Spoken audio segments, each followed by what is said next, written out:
everyone, my name is Tony and I'm a student of Advertising and Marketing at Algonquin College.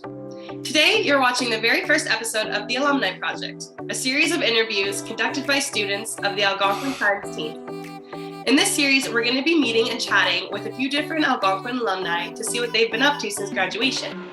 In this first episode, we're meeting with Adam Tyndall, a successful Advertising and Marketing alumni. So first of all, I just want to say thank you, Adam, so much for being here. Did you want to tell us a little bit about yourself? My name's Adam. I graduated from Algonquin College's Advertising, Marketing, and Communications program in 2014.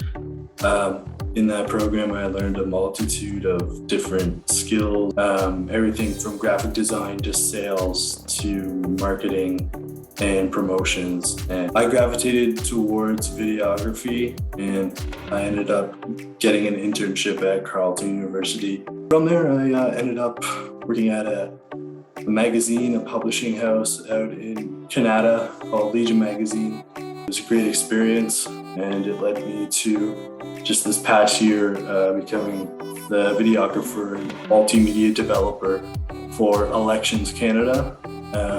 I was hired to make a lot of productions for the 2021 federal election. Wow, lots of good stuff there. Thanks. So what would you say is your proudest accomplishment in your career? My proudest accomplishment is probably creating and directing the digital short documentary series, Military Moments, for Legion Magazine, which is a national military history magazine and publishing house that I worked for about 5 or 6 years. So we produced this video series on important Canadian military moments, mostly involving events in the First and Second World War. And for these videos, I wanted them to be really special and meaningful. These were really iconic Canadian moments, and there wasn't a lot of modern videos anywhere on the internet that were going into detail about these important events that happened that shaped our history. When I first got there, it was coming up on the 100th anniversary of the In Flanders Field poem. So I was like, well, that's Canada's most famous poem. Who else better to read it or recite it than Canada's most famous poet? So I just went and researched on Google. Leonard Cohen's agent and manager ended up finding something off WikiLeaks that I just happened to stumble upon, and I got his manager's email. I emailed him, and he loved it.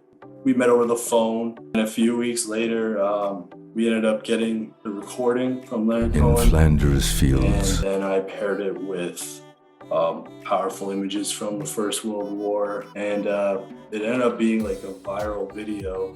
And everywhere it was playing on BBC News in the morning over in the UK, all in Canada AM, and all these different TV shows across Canada, and it was pretty special to be part of that. In, I guess, relation to that, because I'm sure Leonard Cohen is the hero of a lot of Canadians, I guess we just wanted to know, who is your hero? Paul Newman, the famous actor. Paul Newman used to say something like, acting was his craft, racing cars was his passions, his love was his family and friends, and his heart was dedicated to making the world a better place. Thank you so much, Adam, for telling us a little bit about yourself and all of your amazing accomplishments. Bringing it back to your experience at Algonquin, do you have a fondest memory of being a student there, or what made you go there? Can you just tell us anything about your experience at Algonquin College?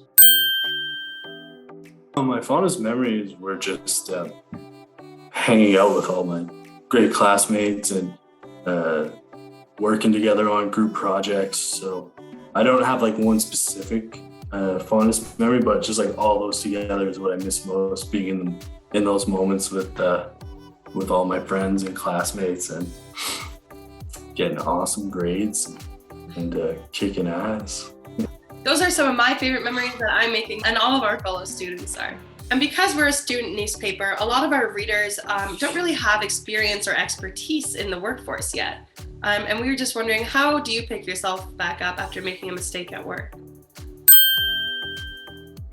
I would say the way I pick myself up if I had a bad day at work or make a mistake is by just talking about it with your friends or your classmates in your case, or your coworkers, or whoever can understand and relate to the same mistakes, or just talking it out and then having someone to vent all your frustration out to go back into work. Just be available to help in the solution, and then obviously try to avoid making the same mistakes again. All right, Adam, thank you so much for your advice. Now we can get into a little bit of a fun part of the interview where we just answer some silly questions, nothing too stressful. We're gonna play a little game. All right, so now we're gonna put 40 seconds on the clock. I'm just gonna ask you some questions and we're gonna see how many you can answer. Are you ready? Yeah. Okay. What song would you sing at karaoke? Californication. If you could only eat one meal for the rest of your life, what would it be? Hamburgers. What did you want to be when you were small? Police officer. What was the last TV show you binged? Walking Dead. What's the last app you used on your phone? Notes. Do you think our dreams have hidden meanings? Great job, Adam. You got 5 answers. It was so nice to meet you and chat with you. And thank you again for providing us with all your insight.